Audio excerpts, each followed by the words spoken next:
अच्छा जी, अब question number 1 का पार्ट 4 है। हमें ये सिस्टम ऑफ लीनियर इक्वेशन दिया गया है, इसको हमने सॉल्व करना है बाय मैट्रिक्स इन्वर्जन मेथड। ठीक है, तो देखें लीनियर इक्वेशंस के बारे में मैंने डिटेल से इस एक्सरसाइज के शुरू में एक्सप्लेन किया हुआ है। अब हम इन इक्वेशन को सॉल्व करते हैं मैट्रिक्स इन्वर्जन मेथड से। तो देखें जिस तरह कि आपको मैं पिछले पार्ट्स में बताता रहा हूँ कि सबसे पहला स्टेप हम क्या करेंगे कि ये हमें जो इक्वेशन दी गई हैं इनको हम कन्वर्ट कर लेते हैं मैट्रिसेस में, हम इनके मैट्रिसेस बना लेते हैं। तो हम मैट्रिसेस किस तरह बनाएंगे, हम 3 मैट्रिक्स बनाएंगे।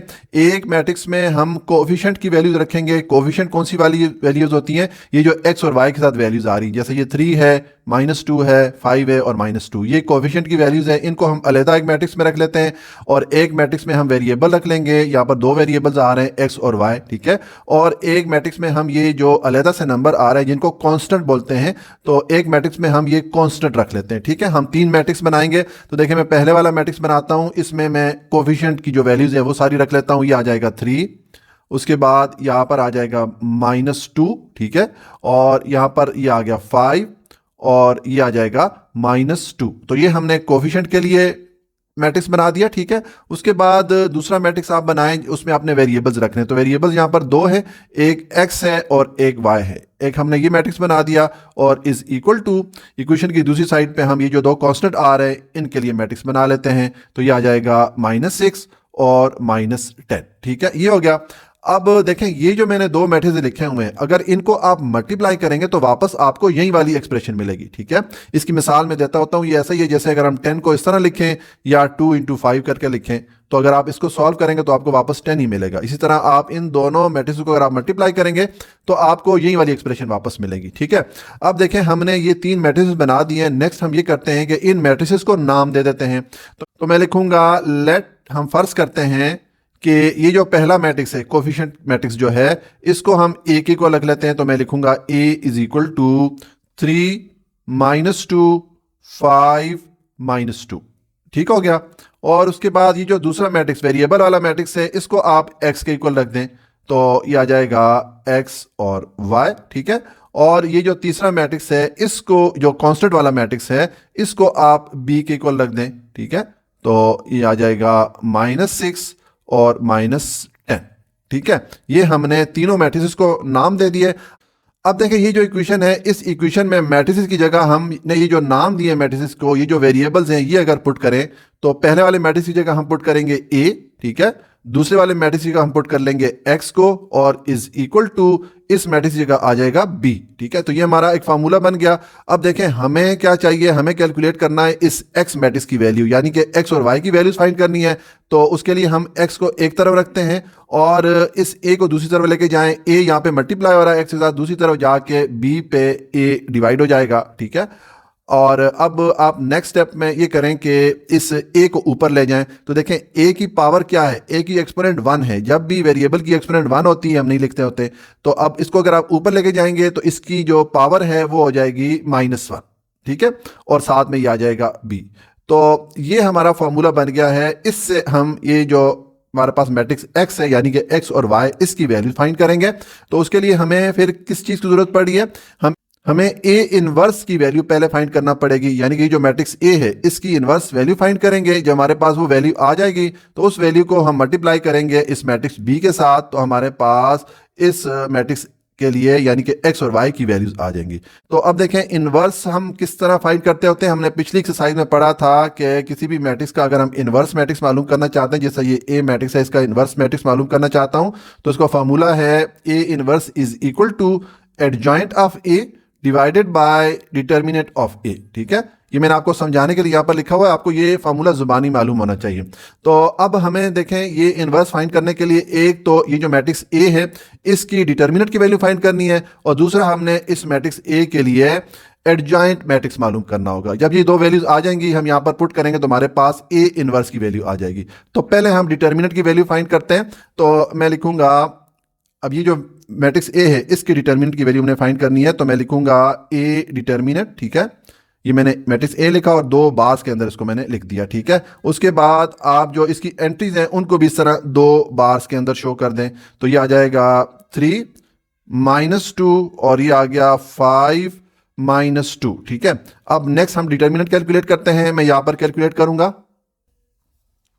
जी, तो अब हम डिटर्मिनेंट फाइंड करेंगे। तो देखें, डिटर्मिनेंट फाइंड करने के लिए हम फार्मूला क्या यूज़ करते हैं कि ये जो हमारे पास एंट्रीज होती हैं इनको हम क्रॉस मल्टीप्लाई कर लेते हैं, यानी कि इस 3 को इस -2 से मल्टीप्लाई कर लें, यह आ जाएगा 3 इंटू -2, और उसके बाद माइनस, ये फार्मूले वाला माइनस है, उसके बाद आप इस 5 को -2 से मल्टीप्लाई कर लें। तो इस तरह हमने ये क्रॉस मल्टीप्लाई कर लिया, इन दो एंटीज को मल्टीप्लाई कर लिया और इन दो एंटीज को आपस में मल्टीप्लाई कर लिया। ठीक है, तो ये आ जाएगा 5 इंटू -2। ठीक है, अब आप इसको सिंप्लीफाई कर दें तो देखें ये आ जाएगा, यहाँ पर +3 है। जब भी नंबर के साथ साइन नहीं लिखा होता, वो पॉजिटिव नंबर होता है, उसके साथ प्लस का साइन होता है, तो ये प्लस माइनस मल्टीप्लाई होकर माइनस हो जाएगा। 3 2 से मल्टीप्लाई होगा तो 6 हो गया। ठीक है, और उसके बाद यहाँ पर -5 है, -2 है, माइनस माइनस मल्टीप्लाई होकर प्लस हो जाएंगे, और 5 2 से मल्टीप्लाई होगा तो 10 हो जाएगा। ठीक है, तो अब आप इसको सिंप्लीफाई कर दें, देखें ये -6 है +10 है, 10 में से 6 को माइनस करें तो 4 आ जाएगा। तो ये हमारे पास ए डिटर्मिनेंट की वैल्यू आ जाती है। ठीक है, तो ये मैं लिख लेता हूँ ए डिटर्मिनेंट की वैल्यू। ठीक है, अब देखें ये जो वैल्यू आई है ये 0 के इक्वल नहीं है। ठीक है, मैं यहाँ पर नॉट इक्वल टू 0 लिख लेता हूँ। इसका मतलब ये हो गया कि ये जो मैट्रिक्स ए है इसका डिटर्मिनेंट चूंकि 0 के इक्वल नहीं आया, तो ये मैट्रिक्स फिर कौन सा मैट्रिक्स हो गया? नॉन सिंगुलर मैट्रिक्स हो गया। हम प्रीवियस एक्सरसाइज में सिंगुलर और नॉन सिंगुलर मैट्रिक्स के बारे में पढ़ के आए हैं। तो जिस मैट्रिक्स का डिटर्मिनेंट 0 के इक्वल नहीं होता वो मैट्रिक्स नॉन सिंगुलर कहलाता है, जिसको उर्दू में गैर नादर कालब बोलते हैं। तो ऐसे मैट्रिक्स का हम इनवर्स फाइंड कर सकते हैं। इसका मतलब है कि हम क्वेश्चन को आगे फर्दर सॉल्व करेंगे। अगर यहाँ पर हमारे पास डिटर्मिनेंट 0 के इक्वल आ जाता तो हम यहाँ पर क्वेश्चन को स्टॉप कर लेते, क्योंकि हम इस ए इनवर्स की वैल्यू नहीं फाइंड कर पाते। ठीक है, तो यहाँ पर मैं लिख लेता हूँ कि ये चूंकि नॉन सिंगुलर मैट्रिक्स है, इसलिए इसको अब हम सॉल्व करेंगे। तो मैं लिख लेता हूँ नॉन सिंगुलर मैट्रिक्स, क्योंकि इसका जो डिटर्मिनेंट है वो 0 के इक्वल नहीं आया, इसलिए मैं इसके सामने लिख रहा हूं नॉन सिंगुलर मैट्रिक्स। तो ये हमारे पास डिटर्मिनेंट की वैल्यू तो आ गई। अब हम एडजॉइंट ऑफ ए यानी इस मैट्रिक्स का एडजॉइंट मैट्रिक्स मालूम करेंगे। तो देखें, मैं लिखूंगा adjoint of A is equal to, अच्छा, एडजॉइंट मैट्रिक्स लिखने के लिए हम दो काम करते हैं। देखें, ये मैट्रिक्स है, इसका मैंने एडजॉइंट मैट्रिक्स लिखना है। तो एक तो इसकी ये वाली दो एंट्रीज हैं जिनको डायगोनल एंट्रीज बोला जाता है, इनका आप इनकी पोजीशन चेंज कर लें, एक दूसरे के साथ इंटरचेंज कर लें, यानी कि -2 को आप लिख लें इस 3 की जगह और 3 को आप लिख लें -2 की जगह। एक हमने ये काम किया। दूसरा, आप ये जो दो एंट्रीज हैं इनके आप साइन चेंज कर लें। यहाँ पर -2 है तो ये +2 हो जाएगा। जब भी नंबर के साथ साइन ही लिखा होता है इसका मतलब है वो पॉजिटिव नंबर है, उसके साथ प्लस का साइन है, तो ये +2 हो गया। और यहाँ पर देखें +5 है तो इसको आप -5 कर देंगे। तो ये हमने एडजॉइंट मैट्रिक्स भी मालूम कर लिया। तो अब आपके पास डिटर्मिनेंट और एडजॉइंट दोनों वैल्यूज आ जाती हैं, तो इसको आप इस फार्मूला में पुट करके ए इनवर्स की वैल्यू फाइंड कर सकते हैं। तो मैं लिखूंगा A inverse is equal to adjoint of A और divided by determinant of A. ठीक है, अब मैं इस फार्मूला को क्लियर कर लेता हूं। ठीक है, ये मैंने आपको समझाने के लिए यहाँ पर लिखा हुआ था, आपको जुबानी मालूम होना चाहिए। अब यहाँ पर आप वैल्यूज पुट कर दें। तो देखें, एडजॉइंट ऑफ ए हमारे पास जो मैट्रिक्स है ये है -2 2 -5 और 3। ठीक है, और डिवाइडेड बाय डिटर्मिनेंट हमारे पास है 4। ठीक है, 4 आया था तो मैं यहाँ पर पुट कर लेता हूँ 4। ठीक है, ये हमारे पास ए इनवर्स के लिए वैल्यू आ गई। अब अच्छा, अब नेक्स्ट हमें ये करना होता है, देखें ये मैट्रिक्स इस 4 से डिवाइड हो रहा है। ये जो नीचे नंबर होता है इसको हमने डिवाइड करना होता है मैट्रिक्स की सारी एंट्रीज पे अलग-अलग। तो देखें, अगर 4 से मैं इसको डिवाइड करूंगा तो मेरे पास ये एंट्रीज फ्रैक्शन की फॉर्म में आ जाएंगी, बटा की सूरत में आ जाएंगी। तो चूंकि इस ए इनवर्स को हमने आगे मल्टीप्लाई करना है बी मैट्रिक्स के साथ, तो अगर हमारे पास ये एंट्रीज फ्रैक्शन की फॉर्म में होंगी तो हमारी कैलकुलेशन थोड़ी लंबी हो जाती है। ठीक है, थोड़ी लेंथी हो जाती है, उसमें स्टूडेंट से गलती का चांस बढ़ जाता है, इसलिए हम इसको एज इट इज रखते हैं। अब हम ये वाला फार्मूला पुट करते हैं। ठीक है, यहाँ पर हम ये दोनों वैल्यूज ए इनवर्स और इस बी मैट्रिक्स की वैल्यू पुट करके एक्स यानी कि ये जो एक्स वाई है इनकी वैल्यूज फाइंड करते हैं। तो मैं लिखूंगा एज वी नो दैट, ठीक है, फॉर्मूला हम यहां पे पुट कर लेते हैं, ये आ जाएगा x is equal to A inverse into B. अब यहां पर आप वैल्यूज पुट कर लें। तो देखें, ये x की जगह हम ये वाला मैट्रिक्स पुट कर लेंगे, ये आ जाएगा x y। ठीक हो गया, और is equal to A inverse की जगह आप ये वाली वैल्यू पुट कर लें, ये है -2 2 -5 3 और डिवाइडेड बाय 4 है, ठीक हो गया। और b की जगह आप ये वाला मैट्रिक्स पुट कर लें, तो इनटू b की जगह आ जाएगा -6 -10, ठीक है, ये हो गया। अब आप इसको सॉल्व कर लें, मैं यहाँ पे सॉल्व करता हूँ जी। तो अब हम इसको सॉल्व करेंगे, उसके लिए हम ये जो ऊपर दो मैट्रिसेस है पहले इनको मल्टीप्लाई करते हैं, ठीक है। तो देखें मल्टीप्लाई करने का तरीका क्या होगा कि हम ये इस पहले वाले मैट्रिक्स की जो पहली रो है इसको आप मल्टीप्लाई करें इस दूसरे वाले मैट्रिक्स के कॉलम के साथ, फिर आप इस सेकंड रो को मल्टीप्लाई करें इस दूसरे वाले मैट्रिक्स के कॉलम के साथ। हम बारी बारी मल्टीप्लाई करते हैं, फर्स्ट रो से हम स्टार्ट करेंगे। तो देखें ये आ जाएगा।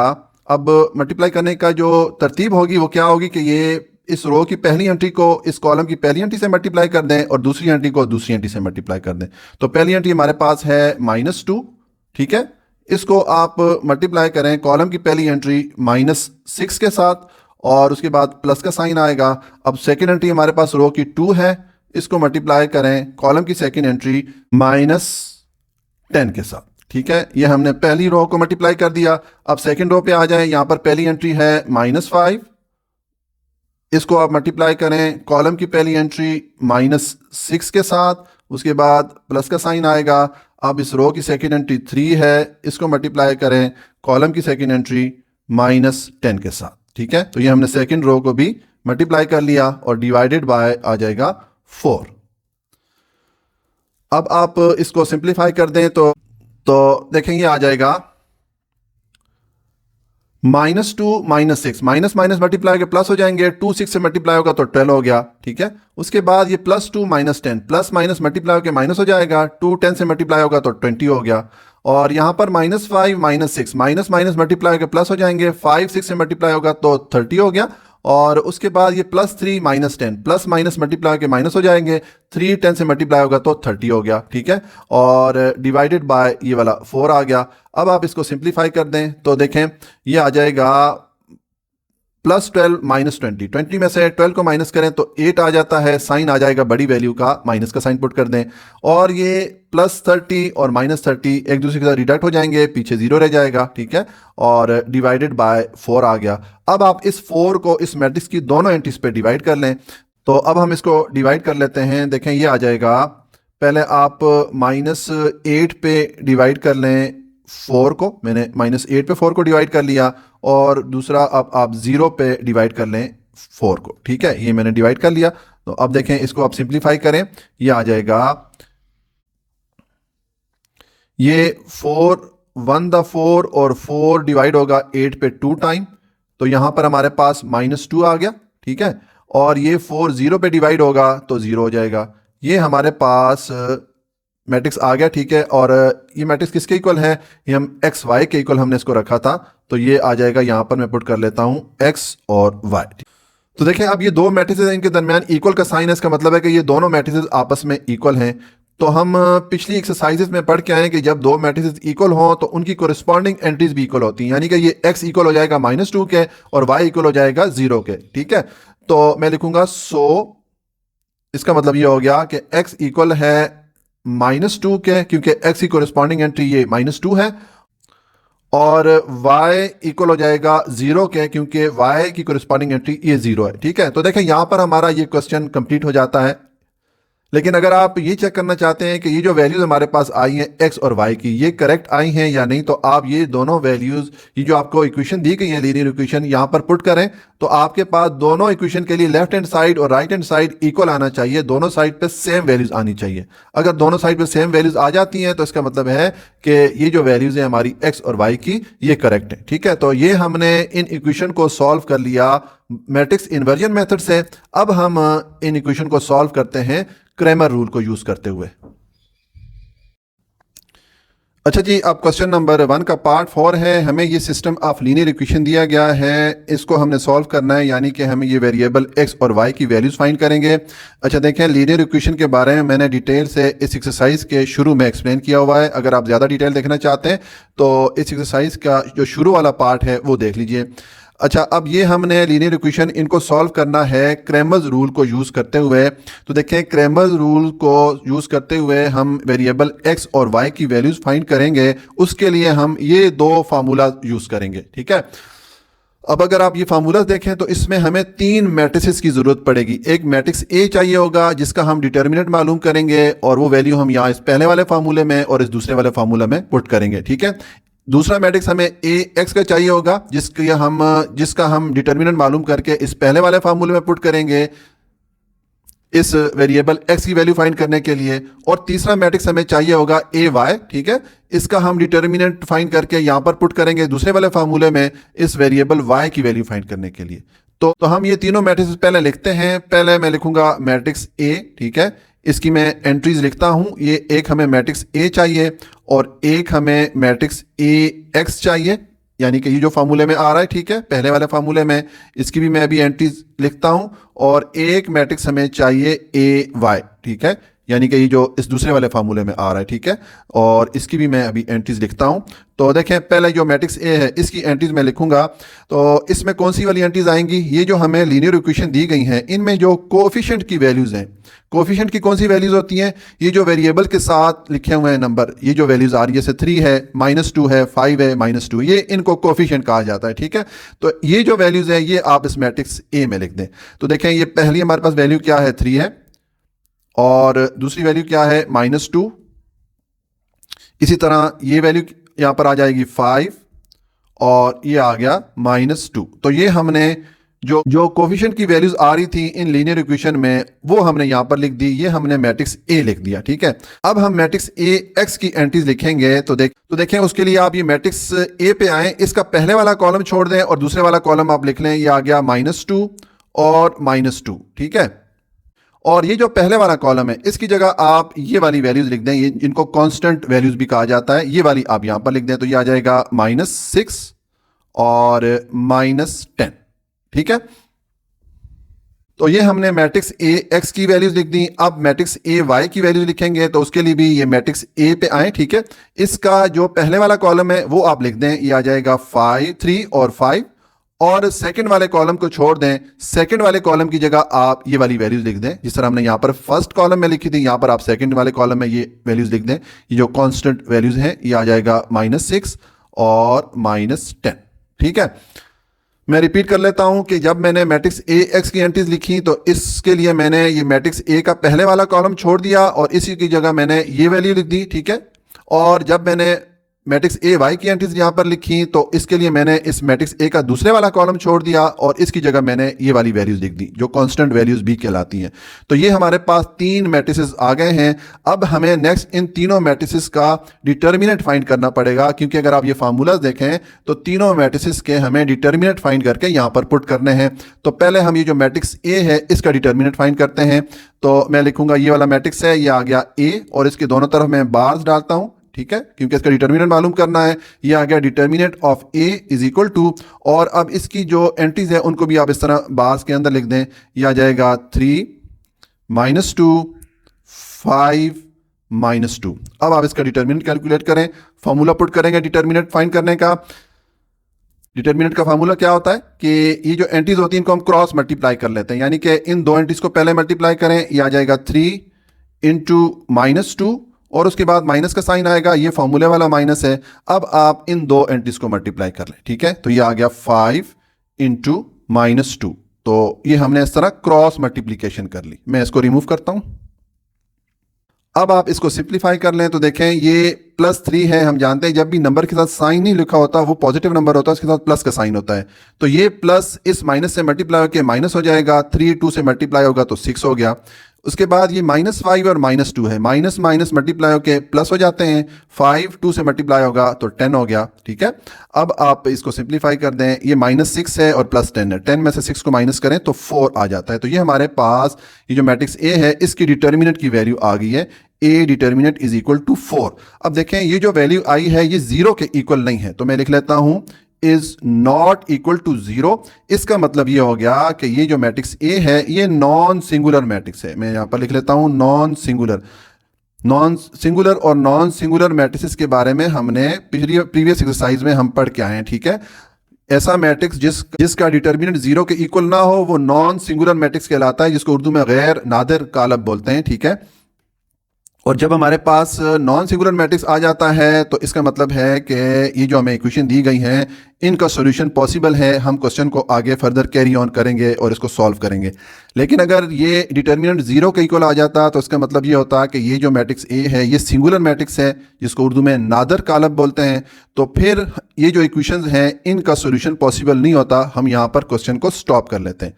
इसका सॉल्यूशन क्यों पॉसिबल नहीं होता? देखें, अगर हमारे पास ये डिटर्मिनेंट की वैल्यू जीरो आ जाती है तो हम इस फार्मूला में ए डिटर्मिनेंट की जगह जीरो पुट करेंगे, यहाँ पर भी जीरो पुट करेंगे, यहाँ पर भी जीरो पुट करेंगे।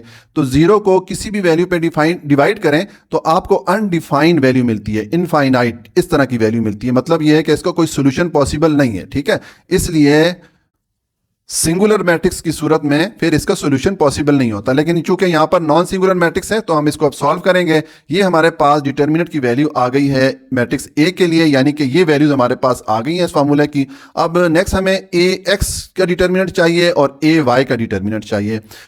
तो देखें, उसका एक तरीका तो ये है कि ये जो हमारे पास मैट्रिसेस ए एक्स और ए वाई है इनका मैं अलग-अलग से डिटर्मिनेंट फाइंड करूं और वो वैल्यूज यहाँ पर पुट करूं। ठीक है, और दूसरा तरीका ये है कि हम ये फार्मूला डायरेक्ट लिख लेते हैं। पहले ये जो वेरिएबल एक्स है इसका फार्मूला मैं पुट करता हूं, ये आ जाएगा एक्स इज इक्वल टू, ये है determinant of A x divided by determinant of A. यहाँ पर आप वैल्यूज पुट कर दें। डिटर्मिनेंट ऑफ ए एक्स की जगह आप क्या पुट करेंगे? ये जो ए एक्स का मैट्रिक्स है इसकी एंट्रीज आप पुट कर लें डिटर्मिनेंट के अंदर। ये मैं 2 बार ड्रॉ कर रहा हूँ और ये आ जाएगा -6, -2, -10 और -2। ठीक है, और ये डिवाइडेड बाय आ जाएगा डिटर्मिनेंट ऑफ ए की वैल्यू हमारे पास क्या है? 4 है, तो यहां पर आप डिवाइड कर लें 4 से। ठीक है, अब इसको आप सिंप्लीफाई कर लें। मैं यहां पर सिंप्लीफाई करता हूं।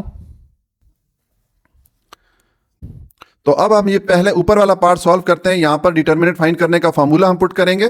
तो उसके लिए क्या करते हैं, ये जो एंट्रीज होती हैं इनको हम क्रॉस मल्टीप्लाई कर लेते हैं, जिस तरह के मैंने आपको यहां पर बताया था। -6 को मल्टीप्लाई कर लें -2 से, तो ये आ जाएगा -6 इंटू -2 और उसके बाद माइनस का साइन आएगा, ये फॉर्मूले वाला माइनस है। अब आप ये -10 और -2 को मल्टीप्लाई कर लें तो ये आ जाएगा -10 इंटू -2 और डिवाइडेड बाय ये आ जाएगा 4। ठीक है, ये आ गया। अब आप इसको सिंप्लीफाई कर दें तो देखें, ये -6 और -2 माइनस माइनस मल्टीप्लाई होकर प्लस हो जाएगा, 6 2 से मल्टीप्लाई होगा तो 12 हो गया।